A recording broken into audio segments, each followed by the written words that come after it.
Salut à tous, bienvenue dans la cuisine de Sam. Je suis ravi de vous retrouver. Alors comme convenu, je vous l'avais annoncé, ce dimanche nous allons cuisiner du poisson, des produits de la mer. Et je peux vous dire que la pêche a été bonne, sans faire de jeu de mots. On va faire une marmite du pêcheur. Donc là ce matin sur les étals du port, j'ai trouvé une superbe queue de lotte.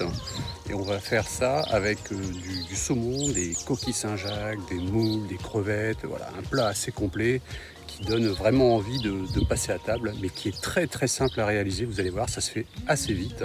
Voilà, il suffit d'avoir les bons ingrédients. Et bien écoutez, je vous retrouve dans quelques instants dans la cuisine de Sam, le temps de préparer les ingrédients. Je vous dis à tout de suite.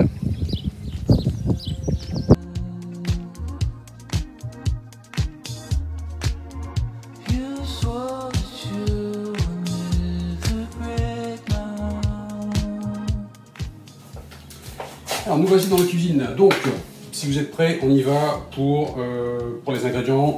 Hop, je le fais en direct, un petit cadrage, voilà. Donc, si vous avez vu sur les photos, nous avons de la crème fraîche, l'équivalent de 2 belles cuillères à soupe de crème fraîche épaisse, un peu de sel, un peu de poivre, ça c'est classique, du fumet de poisson. Alors le fumet de poisson, c'est ceci.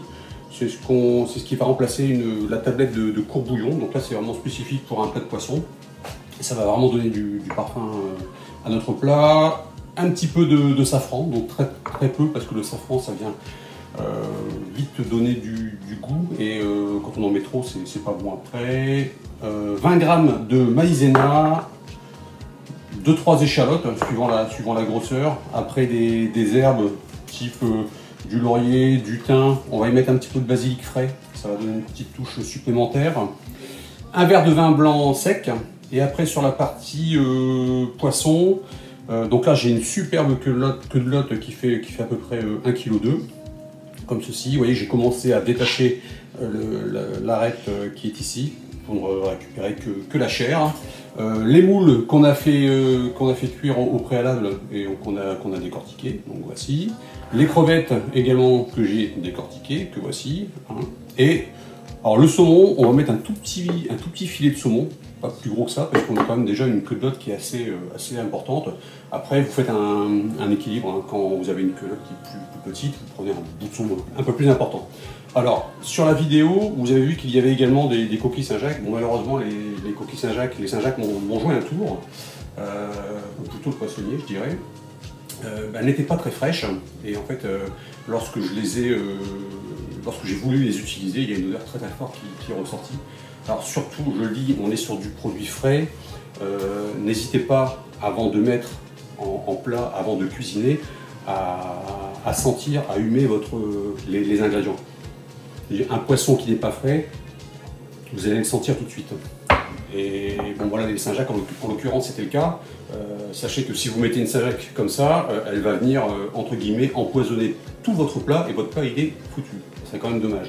Bon là on a quand même pas mal d'ingrédients, donc les Saint-Jacques, tant pis, pour cette fois je ne vais pas les utiliser, mais je vous montrerai quand même le moment où il aurait fallu les incorporer.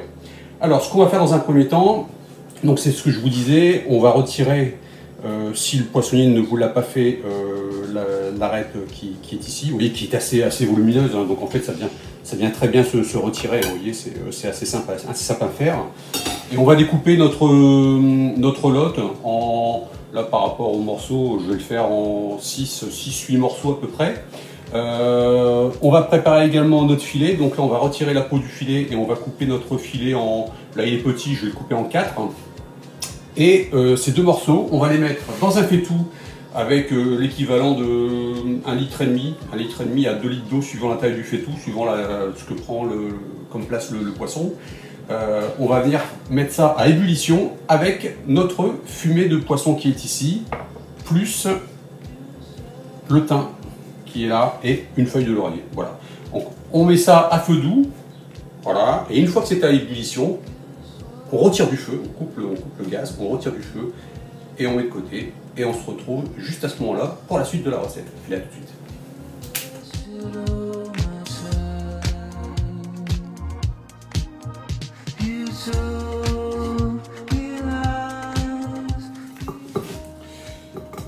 On va rester dans le monde marin.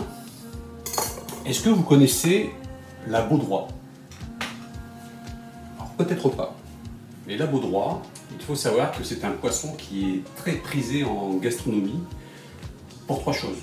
Alors pour ses joues, les joues de poisson c'est vraiment très bon, pour son foie, mais également pour sa queue. Et sur les étals de vos poissonniers, la baudroie, on la voit quasiment jamais. Vous savez pourquoi? Parce que c'est un poisson qui est un peu effrayant, qui a une tête un peu monstrueuse. C'est pas très beau et franchement ça peut faire peur. Allez voir un petit peu sur le net à quoi ça ressemble. Ça s'écrit B-A-U-D-R-O-I-E, la baudroie. Et en fait, ce qu'on retrouve le plus, c'est la queue. Et cette queue, on l'appelle l'hôte, la queue de l'hôte. En fait, la queue de l'hôte, c'est la queue du poisson, la baudroie. Voilà, pour la petite histoire.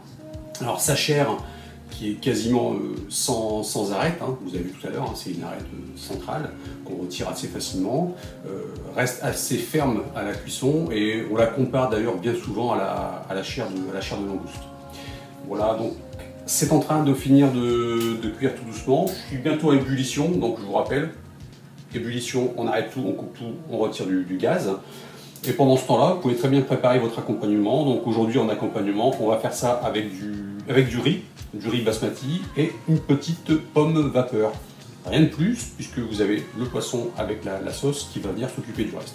Voilà, je finis de préparer mes pommes de terre, la fin de la cuisson du poisson, et on se retrouve juste après. Allez, à tout de suite.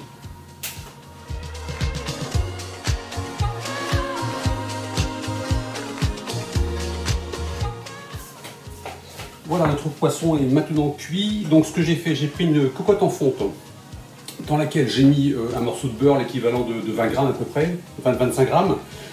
Je suis venu mettre mon échalote que j'ai découpée, que j'ai fait légèrement revenir. Maintenant, dans mon plat, je vais rajouter mon verre de vin blanc sec.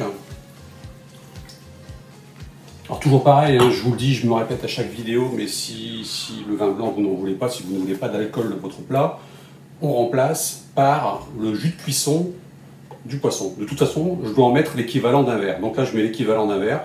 Si vous ne mettez pas le vin blanc, vous mettez l'équivalent de 2 verres de jus de cuisson du poisson.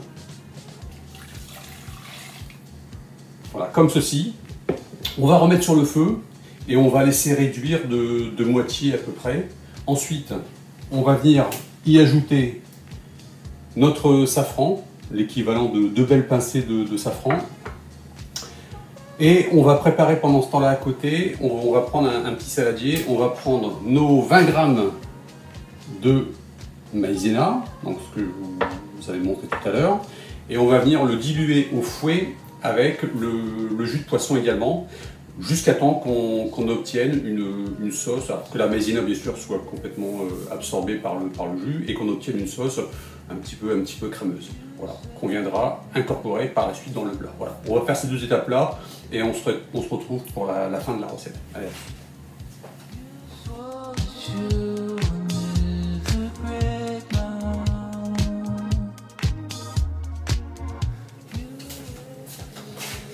On est sur du poisson, donc on va privilégier davantage le vin blanc. Par contre, vin blanc sec et plutôt jeune, hein, avec ce type de plat.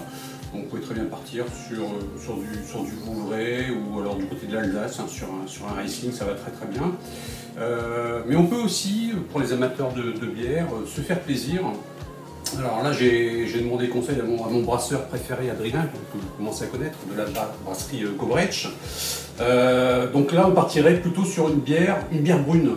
Alors, mais une bière brune, attention, pas trop épicée pour pas venir détruire les arômes, le goût du poisson derrière. Une bière brune assez légère. Le mariage se fait très très bien. Voilà. Donc, vous avez vu, la sauce est en train de réduire. On a une belle couleur orangée avec le safran. Elle est en train de s'épaissir également avec notre apport de notre liaison avec la maïzena. Donc là, dans quelques instants, on va pouvoir passer à la touche finale de notre plat. Je vous retrouve dans quelques instants. À tout de suite.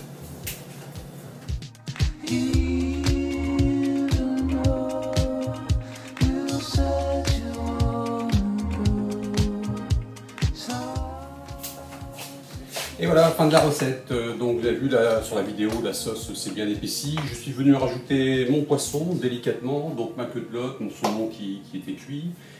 C'est à ce moment précis que je viens rajouter, et uniquement à ce moment précis, que je viens rajouter les moules, qui étaient déjà pré-cuites, donc pas la peine de les mettre trop tôt, ainsi que les crevettes. Ne pas non plus les mettre trop tôt, parce que sinon elles vont perdre de leur saveur et de leur goût. Voilà, donc elles sont là. On laisse mijoter encore à feu doux pendant 10 petites minutes avant de passer à table. Et avant ça, on va venir y rajouter nos 2 cuillères à soupe de crème fraîche. On a entre-temps salé, poivré, tout doucement, hein, comme d'habitude, pour pas détruire le plat. Et on vient, pour les saveurs, rajouter à nouveau une petite feuille de laurier ainsi que 2 feuilles de basilic. Voilà, et après il n'y a plus qu'à passer à table avec l'accompagnement, je vous l'avais dit tout à l'heure, du riz et des pommes de terre cuites à l'eau. Voilà, alors pour ma part c'est terminé. Je vous donne rendez-vous le dimanche 28 juin. Exceptionnellement, le week-end prochain il n'y aura pas de vidéo, une petite pause. Et puis donc je vous retrouve dans 15 jours pour une nouvelle recette. Je vous donnerai les infos sur le site pour vous donner des indications sur ce qu'on va réaliser. Voilà, je vous embrasse bien fort, je vous dis à très bientôt. Passez une bonne journée, bon dimanche. Je suis tellement frustré avec mes Saint-Jacques que j'ai oublié de vous en parler. Les Saint-Jacques, vous les mettez dans le plat au moment où vous venez mettre le poisson. Voilà. Donc vous ne les faites pas pré-cuire avant, hein. Vous les mettez crus, tels quels avec le poisson. Elles finiront de cuire pendant une dizaine de minutes au moment de la fin de cuisson. Voilà. À feu doux, je vous rappelle. Voilà. Je suis désolé. C'était un petit oubli, mais comme j'en ai pas, j'ai oublié de vous en parler. Voilà, bon dimanche et à dans 15 jours.